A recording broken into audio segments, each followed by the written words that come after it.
नागपूरच्या स्वरूपनगर परिसरात अचानक आलेल्या पुराच्या पाण्यात 78 वर्षीय आजी, सून आणि लहान मुलीसह घरात अडकल्या होत्या. दुपारी 3च्या सुमारास घरात कमरेपर्यंत पाणी शिरल्यानं त्यांचा जीव धोक्यात होता.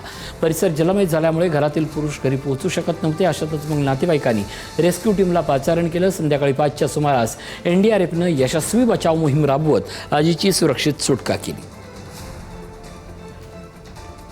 पुरात आलेल्या मुसळधार पावसाचा फटका अनेक वस्त्यांना बसलाय. अनेक घरात पाणी शिरलेलं होतं. नागरिकांनाही रेस्क्यू करून बाहेर काढावं लागलेलं होतं. अशीच एक आजी आहे नागपूरच्या स्वरूपनगर परिसरामध्ये. या आजीचं एनडीआरएफच्या जवानांनी रेस्क्यू केलेलं होतं आणि हा रेस्क्यू केल्याचा व्हिडिओ देखील मोठ्या प्रमाणात व्हायरल झाला, जो चेअरवर बसून या आजीला रेस्क्यू करण्यात आलेलं होतं. सध्या या आजी आपल्यासोबत आहेत. आजींचं नाव आहे कुंता मेहता. जवळपास 78 वर्षीय या आजींचं वय आहे.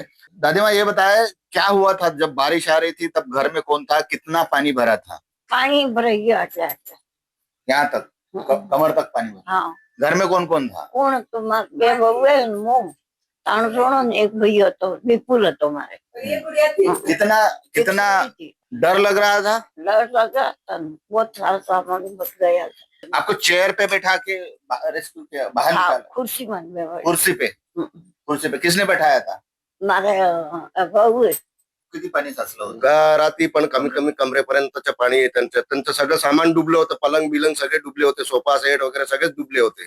म्हणजे इतकं पाणी शिरलं होतं घरात.